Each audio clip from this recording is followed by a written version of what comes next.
Cuéntele al país cómo es que fallaron en la Corte, me imagino en la Corte Suprema, justo antes de la elección presidencial para favorecer a Santos. Bueno, esta es una pregunta muy importante que tiene que ver con todo el proceso de persecución política. El juicio mío empezó en 2011. Yo estuve 2 años detenido preventivamente mientras avanzaba el juicio. Me dejan en libertad en junio de 2013 porque ya no había más pruebas para que me tuvieran detenido. Salgo a libertad y sigue el juicio. El juicio termina en febrero del año 2014.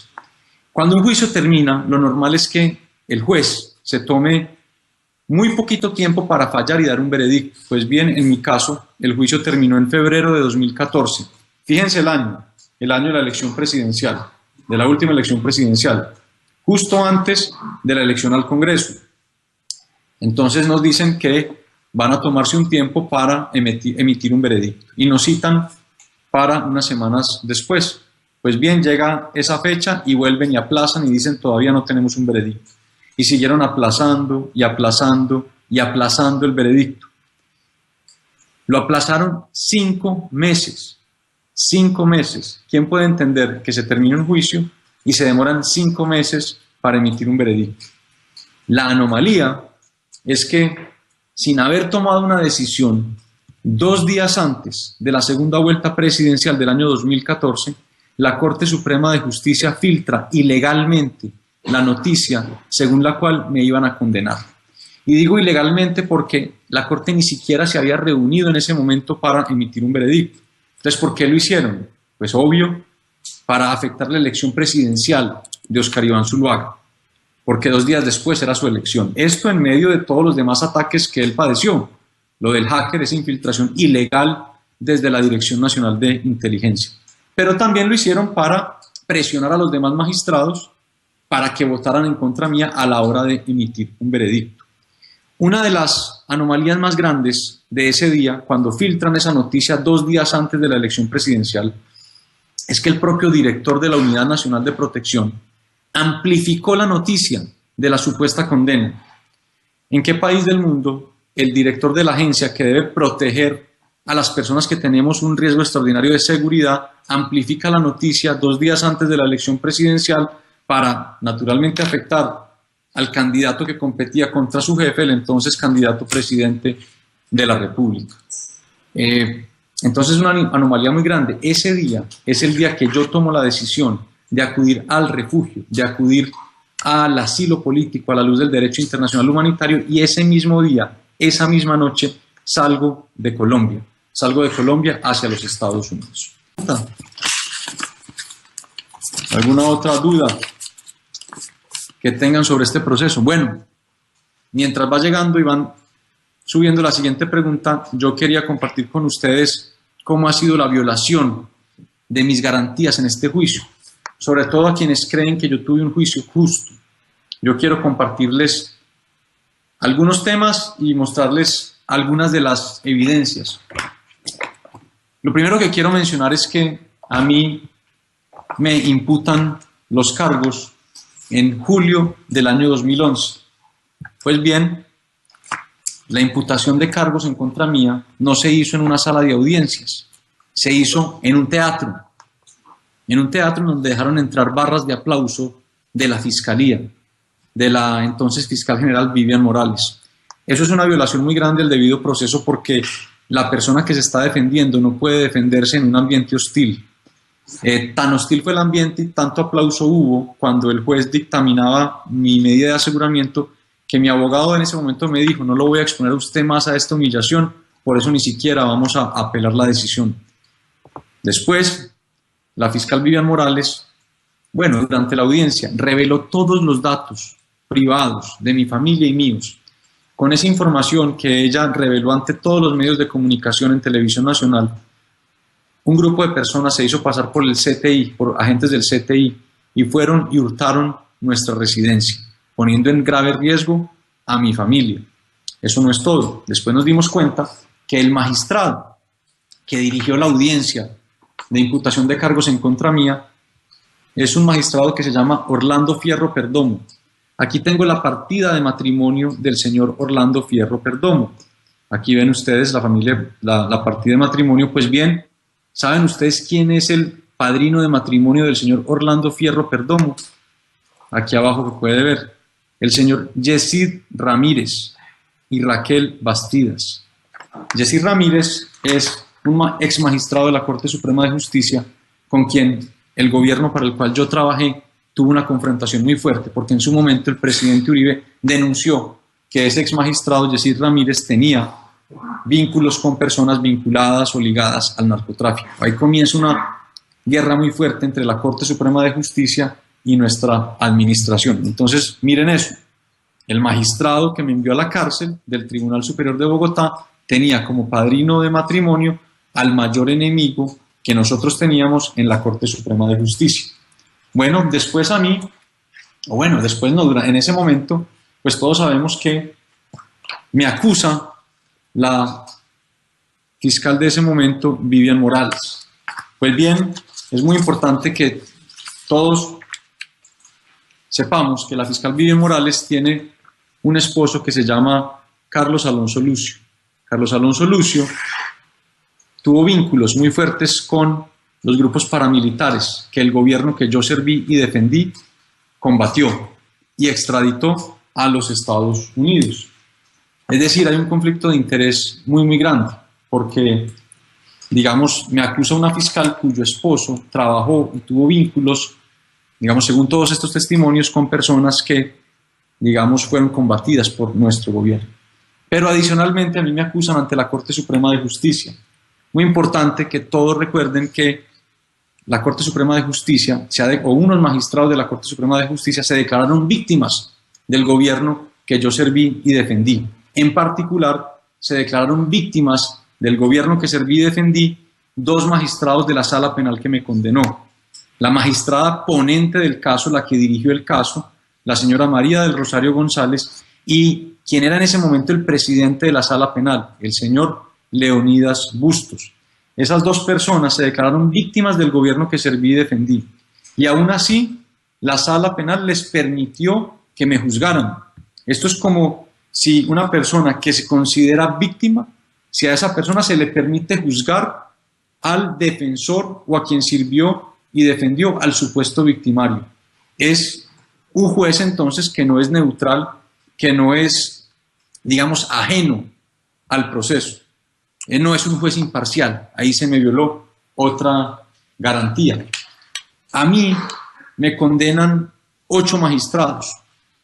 Y quiero que hagamos una cuenta que nadie ha hecho, pero sobre la cual estaba pensando en estos días. Me condenan, la Sala Penal tiene 9 magistrados.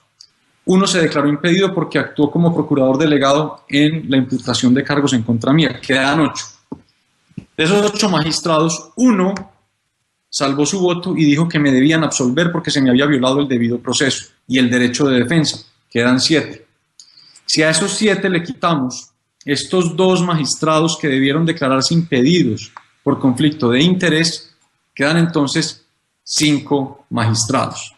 Para que a un ministro lo condenen, tienen que haber 5 magistrados votando a favor de la condena. Pues bien, no tenían quórum.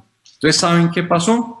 Que permitieron que una magistrada que no asistió a una sola audiencia votara a favor de mi condena.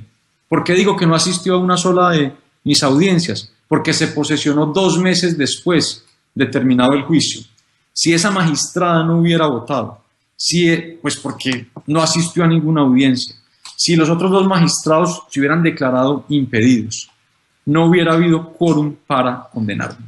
Estas son algunas de las evidencias que prueban que mi juicio no fue justo y que fue un juicio totalmente político. Pero, ¿por qué, si el programa era transferencia de ciencia y tecnología y se podía contratar directamente? Muy bien. Aquí me parece importante comentar algo. A mí no me sancionaron ni me condenaron por haber desviado un solo peso o una anomalía con recursos del Estado. A mí me terminan sancionando y condenando en la Corte Suprema por haber firmado unos convenios de cooperación científica y tecnológica con el IICA, con el instituto que manejaba el programa con plena autonomía técnica. y la Corte y la Fiscalía acogieron una tesis muy exótica. Yo le pregunto a cualquier persona que conozca del campo colombiano, díganme ustedes si el riego es un avance técnico para un agricultor. Cualquier persona va a contestar que sí. Desde hace más de 4000 años, cuando se descubrió o se asimiló el riego para la agricultura, el agricultor que usa riego mejora su productividad, su competitividad, se protege de las variaciones climáticas, de las sequías. Es un avance técnico. Como es un avance técnico el riego y este programa le llevaba riego a los agricultores, les permitía asimilar tecnologías de riego. Por ejemplo, tecnologías de riego por goteo que vienen de Israel o tecnologías de riego por pivotes centrales que se utilizan mucho en los Estados Unidos. El equipo jurídico del ministerio dictaminó y encontró que la manera adecuada y correcta de, digamos, asociarse con quien fuera a manejar el programa era a través de un convenio directo de ciencia y tecnología. La ley en Colombia establece que cuando hay un convenio, cuando hay, digamos, una cooperación científica y técnica, no hay que hacer licitación y se puede hacer un convenio completamente directo. Por eso es que lo hicimos. Una reflexión. Todos los ministros de Agricultura que me antecedieron y los que me siguieron han celebrado convenios de ciencia y tecnología de manera directa, jurídicamente idénticos a los que yo celebré con ese instituto, con el Instituto Interamericano de Cooperación para la Agricultura. Hemos identificado 132 convenios jurídicamente idénticos desde el año 1993 hasta el día en que yo me posesioné como ministro. Les quiero mostrar la lista de esos convenios porque es demasiado importante. Aquí la tengo. Esta es una de las pruebas pues, más fuertes de mi defensa. Este documento contiene toda la lista de convenios idénticos a los que yo celebré y por los cuales a mí me sancionaron. Esta es la lista. Miren la cantidad de páginas y de folios con convenios, con la relación de convenios idénticos a los míos. Ahí están 132 convenios idénticos a los que yo celebré. Pero el único condenado he sido yo. Esto prueba que mi juicio, solo con esto, se puede denominar un juicio político. Es decir, me condenan por lo que los abogados llaman un delito de autor, en donde se sanciona a la persona no por lo que hizo, sino por quién es la persona o por lo que esa persona representa. Pero además, hay algo muy importante. El equipo jurídico que me apoyó en esto, ese equipo jurídico ha dado todos los testimonios de una manera contundente diciendo que esa era la forma correcta de celebrar estos convenios. Y es que no se puede confundir un convenio con un contrato. En un contrato, por ejemplo, yo contrato a alguien para que me preste un bien o un servicio y le pago por ese contrato. Y eso tiene que ir a una licitación si yo soy el Estado. En un convenio no es así.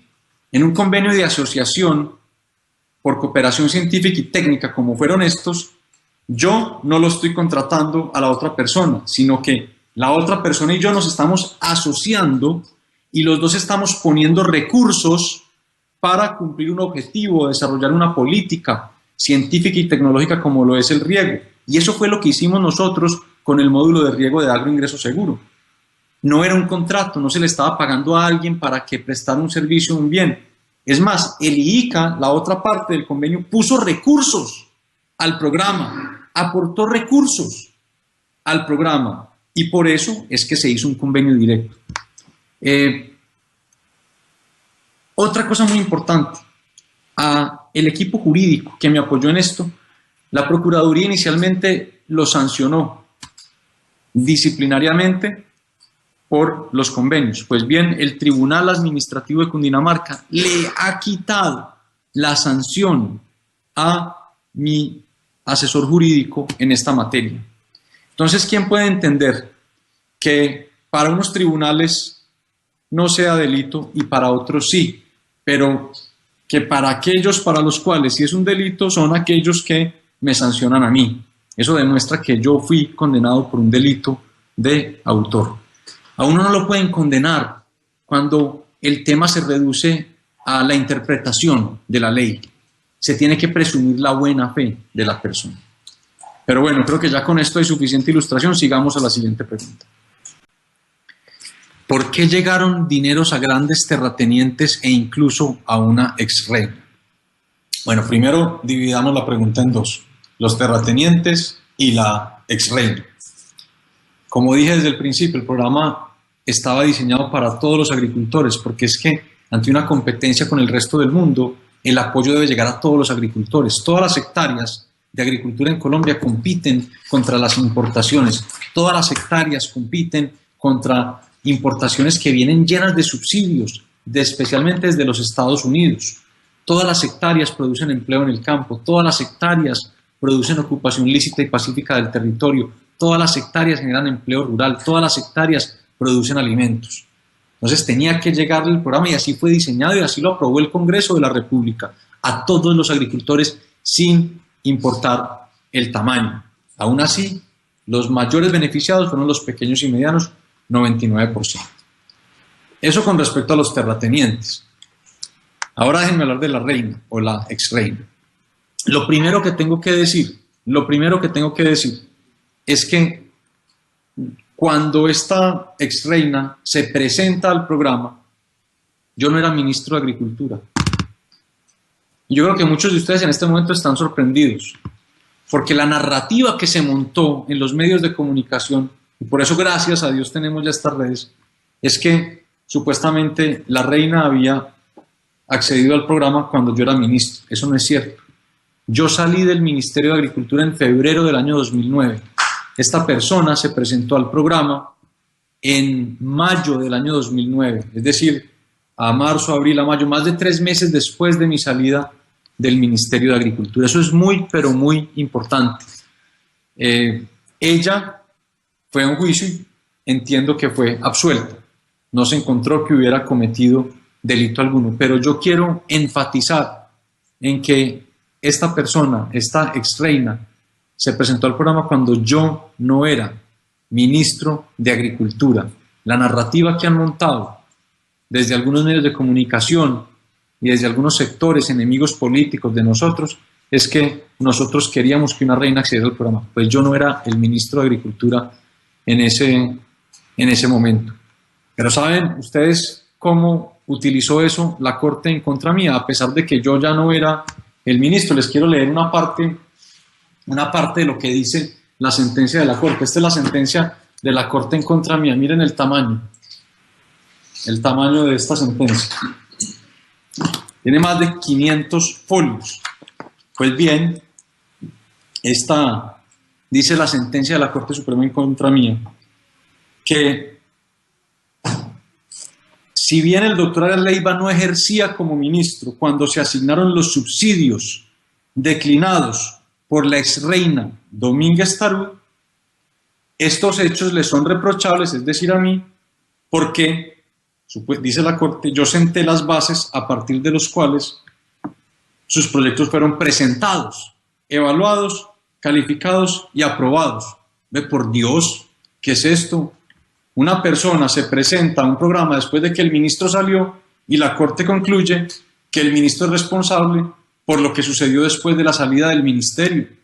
¿Quién puede entender eso en una sentencia? Bueno, y como esto, hay muchas más anomalías en la sentencia. Hay incluso un libro escrito sobre las anomalías en mi sentencia, pero sobre la reina quiero enfatizar que yo no era ministro de Agricultura cuando ella se presentó al programa. Yo no era el ministro de Agricultura a pesar de la narrativa que han querido montar desde algunos sectores.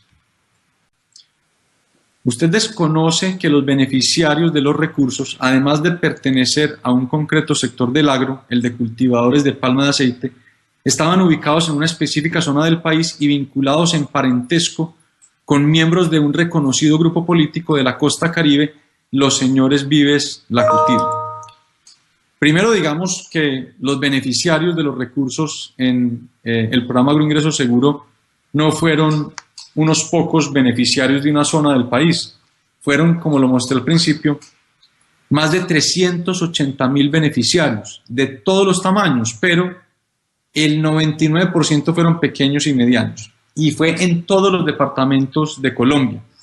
Naturalmente, como Agroingreso Seguro es un programa agrícola, el programa llegó con más fuerza a los departamentos que tienen más vocación agrícola. Por ejemplo, llegó con más fuerza al Valle, al Tolima, al Huila, a zonas donde hay cultivos de palma, de cacao, de caucho, a zonas maiceras, a zonas algodoneras, a zonas paneleras, a zonas cafeteras.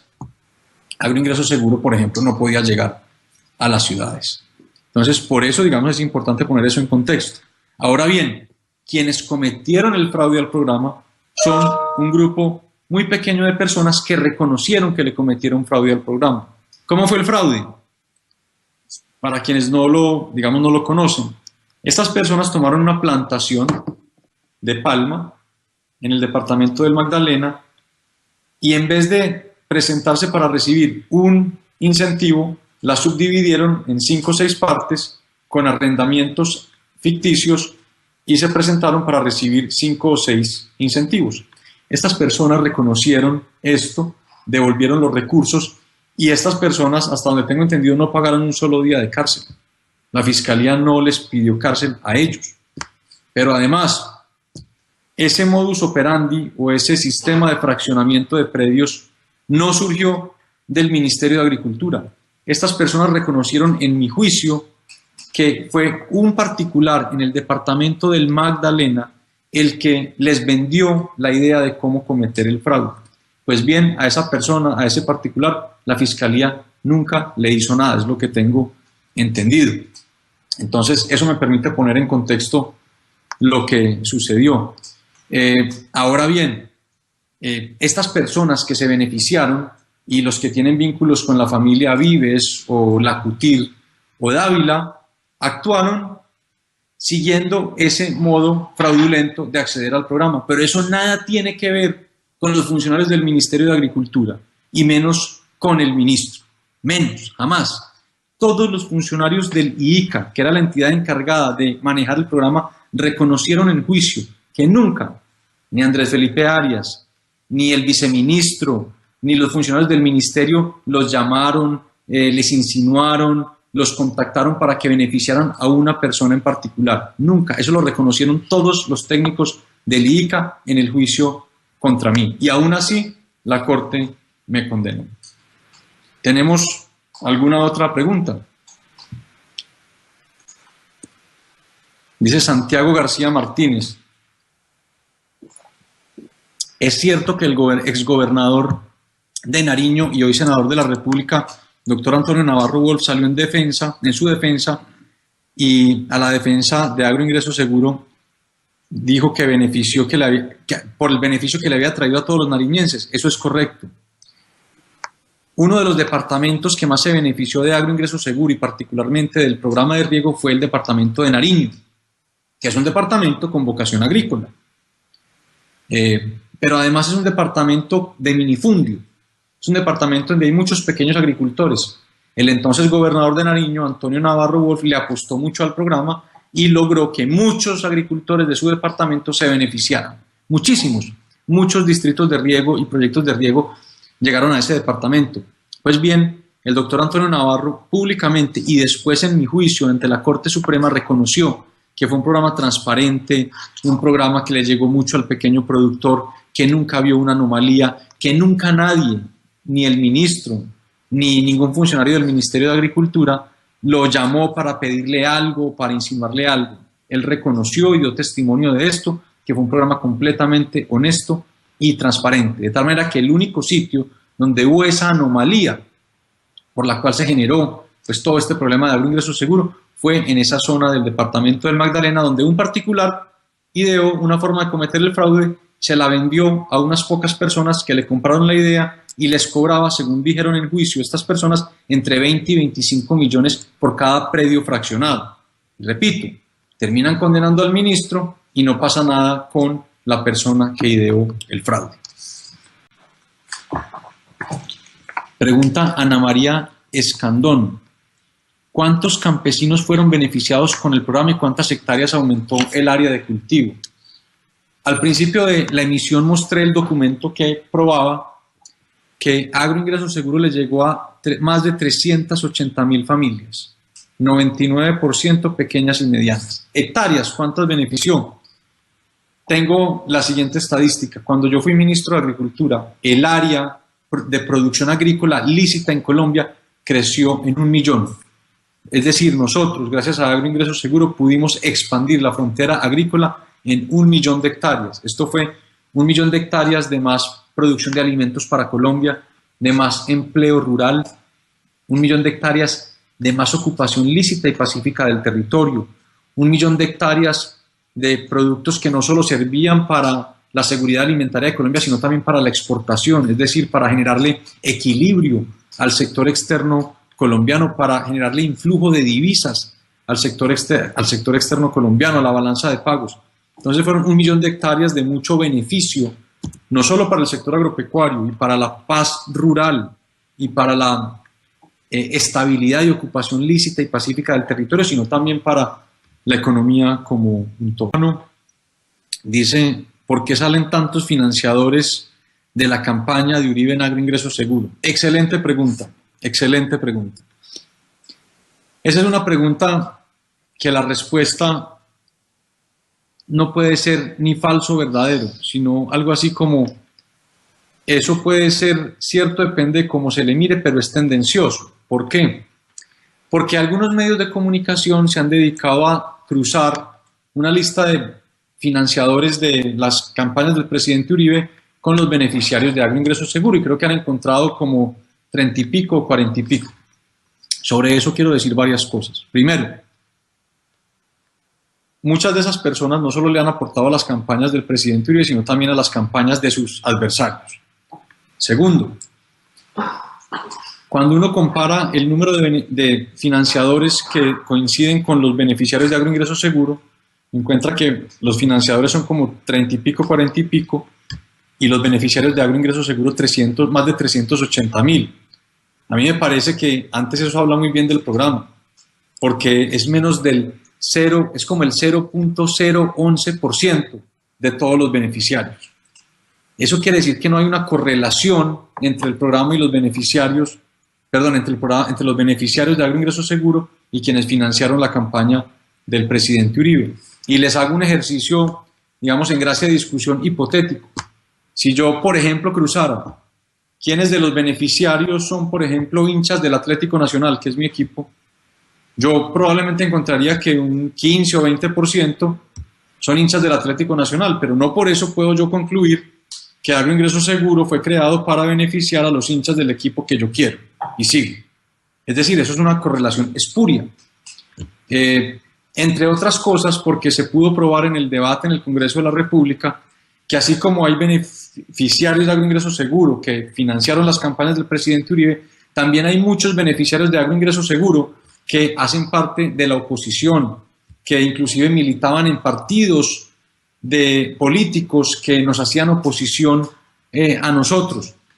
Recuerdo incluso el caso de una senadora que fue muy agresiva con nosotros.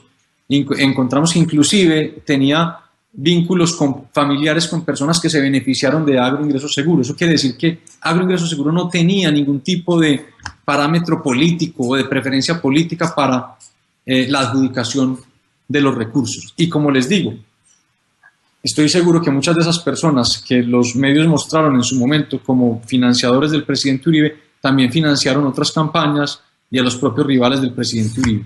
Y por último, pues permítanme decir que yo nunca participé de ninguna actividad para buscarle financiación a ninguna campaña del presidente Uribe. Pregunta Juan E. Moreno Hernández, me imagino Juan Esteban Moreno Hernández.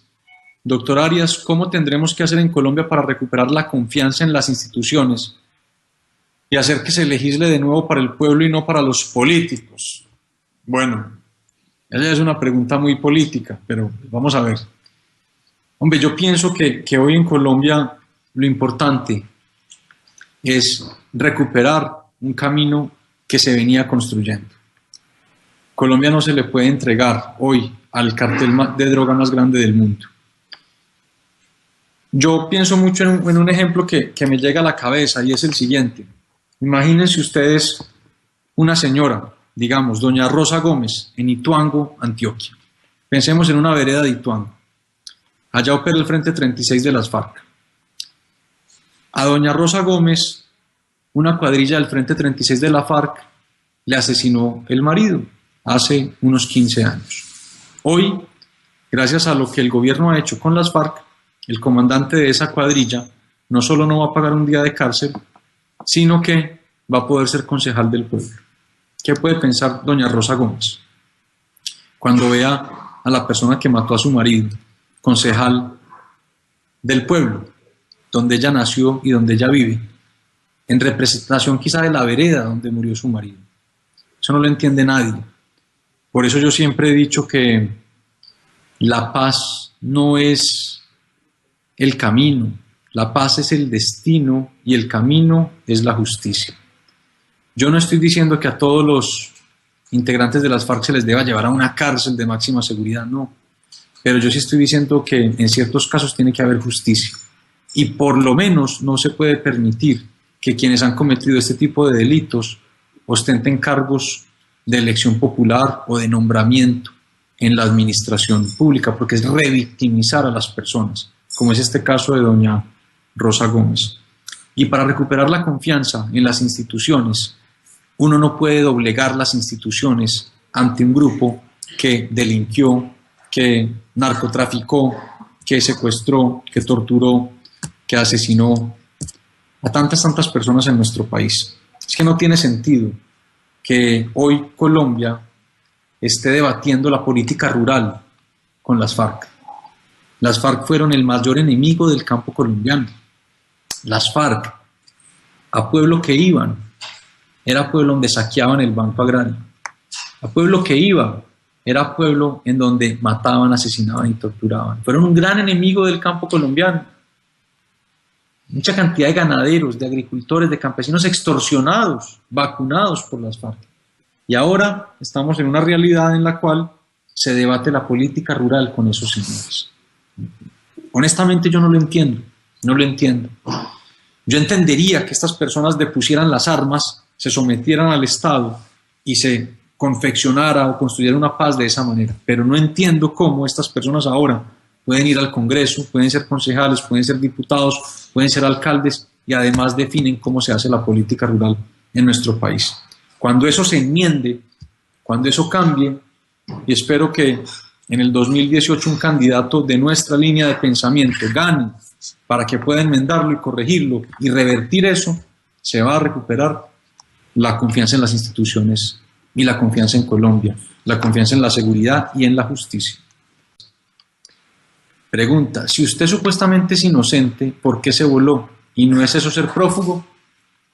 Pregunta dura, pero la estaba esperando y la agradezco porque yo no me volé, yo no me considero un prófugo. Yo acudí al derecho internacional, a una figura que en el derecho internacional se conoce como asilo político o refugio, para protegerme, proteger a mi familia de una injusticia enorme y atroz que se estaba cometiendo conmigo.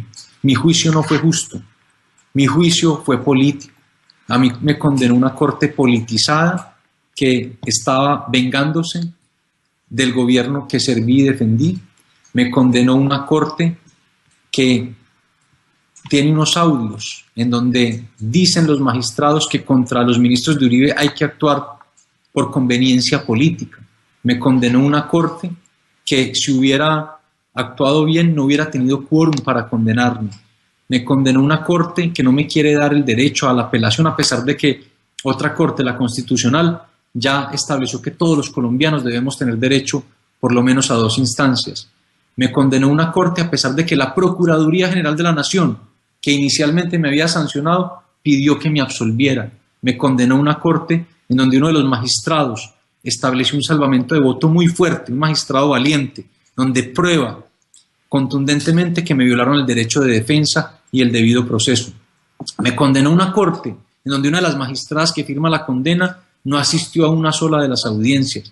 Me condenó una corte que dice textualmente que a la Fiscalía no se le debía exigir que presentara las pruebas. Es decir, me condenó una corte por un delito de autor, me condenó una corte por sospecha. Por eso yo tomé la decisión de proteger a mis hijos, de proteger a mi esposa y de protegerme de esa injusticia tan atroz que cometió la Corte Suprema actuando como un partido político con la complacencia del gobierno nacional, y tomé por eso la decisión, a la luz del derecho internacional, de buscar refugio y asilo. Yo no soy un prófugo, yo soy un perseguido político, yo soy una persona que está sufriendo una retaliación política desde la justicia y desde el Ejecutivo colombiano, como lo podemos ver con lo que están haciendo tratando de extraditarme, con un tratado que no existe y mintiendo sin ruborizarse simplemente para extraditarme.